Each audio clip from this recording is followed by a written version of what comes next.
वीरों के वीर, अत्यंत क्रोधी, बाल ब्रह्मचारी और परम तपस्वी प्रभु परशुराम, जिन्हें 7 चिरंजीवियों में से एक माना जाता है, उन्हीं के जीवन से जुड़ी रोचक कथाओं को आज हमारे इस वीडियो के माध्यम से हम आपको बताएंगे। तो आइए चलते हैं भगवान परशुराम के जीवन से जुड़े कुछ रोचक तथ्यों और कथाओं के सफर पर। भगवान विष्णु के छठे अवतार प्रभु परशुराम का जन्म वैशाख शुक्ल तृतीया, जिसे अक्षय तृतीया भी कहा जाता है, को मध्य प्रदेश राज्य में इंदौर जिले के समीप जानापाव नामक पर्वत पर हुआ था।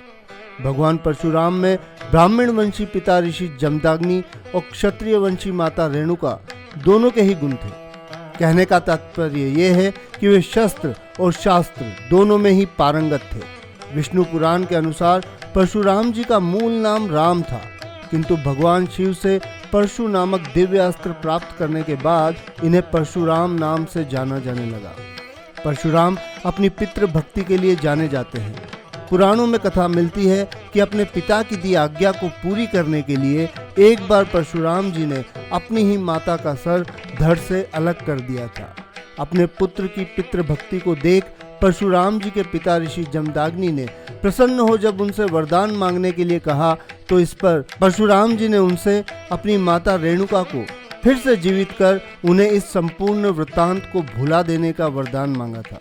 माना जाता है कि भगवान परशुराम के पिता ऋषि जमदाग्नि के आश्रम में एक कपिला कामधेनु गाय थी, जिसके दर्शन मात्र से ही सभी की सारी मनोकामनाएं पूर्ण हो जाती थी। एक बार जब वहां विचरण करने हेहई क्षत्रिय वंश का राजा कार्तवीर्य अर्जुन निकला, तो उसकी नजर ऋषि जमदग्नि के आश्रम में खड़ी कपिला कामधेनु पर पड़ी, जिसे वो बलपूर्वक वहां से ले गया। कार्तवीर्य अर्जुन की बात करें तो उसे सहस्त्रबाहु नाम से भी जाना जाता था। वह अत्यंत अहंकारी और क्रूर था और सदैव अपने हितों को पूरा करने के लिए दूसरों को कष्ट दिया करता था। इस घटना के बारे में जब परशुराम जी को पता चला, तो उन्होंने अपने पिता के तिरस्कार का बदला लेने हेतु कार्तवीर्य अर्जुन से युद्ध किया और उसके सहस्त्र हाथों को काट उसे यमलोक भेज दिया और अपने पिता की कामधेनु गाय को वापस ले आए। ऋषि जमदग्नि ने परशुराम जी को हत्या के पाप से मुक्ति पाने हेतु तप करने के लिए कहा।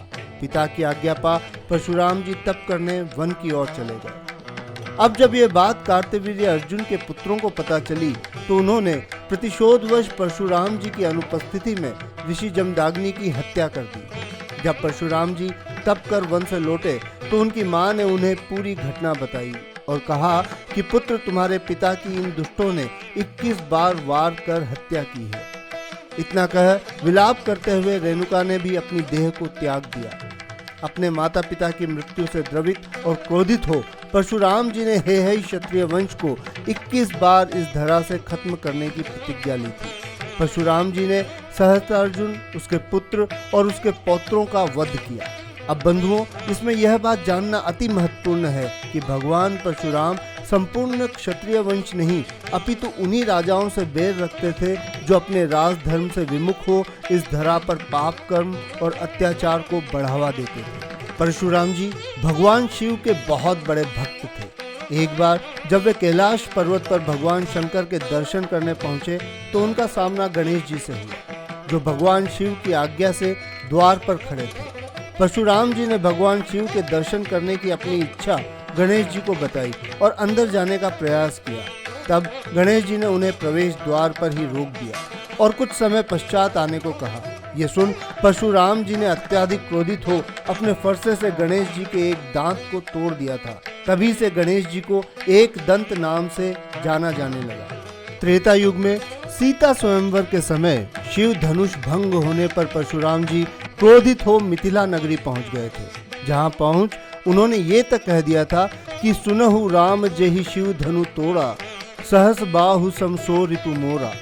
अर्थात जिस राम ने मेरे गुरु शिव का धनुष तोड़ा है, वो मेरा सहस्त्र बाहु के समान ही शत्रु है। पर जब उन्हें यह ज्ञात हुआ कि प्रभु श्री राम भी विष्णु अवतारी हैं, तब उन्होंने श्री राम से क्षमा याचना की और कहा कि अनुचित बहुत कहेउ अज्ञाता, क्षमाहु क्षमा मंदिर दौ भ्राता। इतना कह प्रभु परशुराम वन की ओर फिर से तपस्या करने के लिए चले गए। महाभारत काल में भीष्म द्वारा स्वीकार न किए जाने पर अम्बा प्रतिशोध लेने की इच्छा रख सहायता हेतु प्रभु परशुराम जी के पास आई थी। तब अम्बा को सहायता का आश्वासन दे प्रभु परशुराम ने भीष्म को युद्ध के लिए ललकारा। दोनों के बीच 23 दिनों तक भीषण युद्ध हुआ, पर अपने पिता से मिले इच्छा मृत्यु के वरदान के कारण परशुराम जी भीष्म को युद्ध में हरा ना सके। महाभारत में यह भी वर्णन मिलता है कि भीष्म, द्रोणाचार्य और कर्ण के गुरु भगवान परशुराम ही थे और कलयुग में भगवान विष्णु के 10वें अवतार भगवान कल्कि के गुरु भी प्रभु परशुराम ही होंगे। बंधुओं, भगवान परशुराम ने भगवान शिव की घोर तपस्या कर उनसे दिव्य फरसा प्राप्त किया था। माना जाता है कि आज भी वो दिव्य फरसा धरती पर मौजूद है।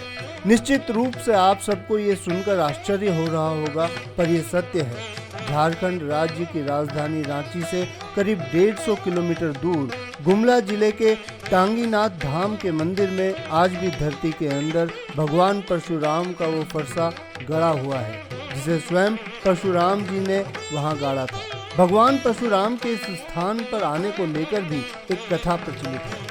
जैसा कि हम जानते हैं कि भगवान राम के शिव धनुष तोड़ने पर क्रोधित हो परशुराम जी ने श्री राम को जाने अनजाने काफी कुछ कह दिया था। अपनी उसी गलती का पश्चाताप करने हेतु परशुराम इस पर्वत पर आए थे और अपना फरसा धरती में गाड़ यहीं उन्होंने तपस्या की थी। हजारों वर्षों से ये फरसा खुले आसमान के नीचे है, पर फिर भी आज तक इस फरसे में जंग नहीं लगी है। मित्रों, आशा करता हूँ कि आपको ये वीडियो जरूर पसंद आई होगी। हम अपने इन्हीं प्रयासों से निरंतर आपको सनातन से जुड़ी ऐसी ही बातें बताते रहें। इसके लिए आवश्यक है कि आप वीडियो को लाइक और चैनल को सब्सक्राइब अवश्य करें। आपके सुझाव महत्वपूर्ण हैं, अतः कमेंट सेक्शन में अपनी राय अवश्य दें। सनातन से जुड़ी ऐसी ही एक और वीडियो के साथ मैं शीघ्र ही आपसे मिलता हूँ। धन्यवाद। जय श्री राम।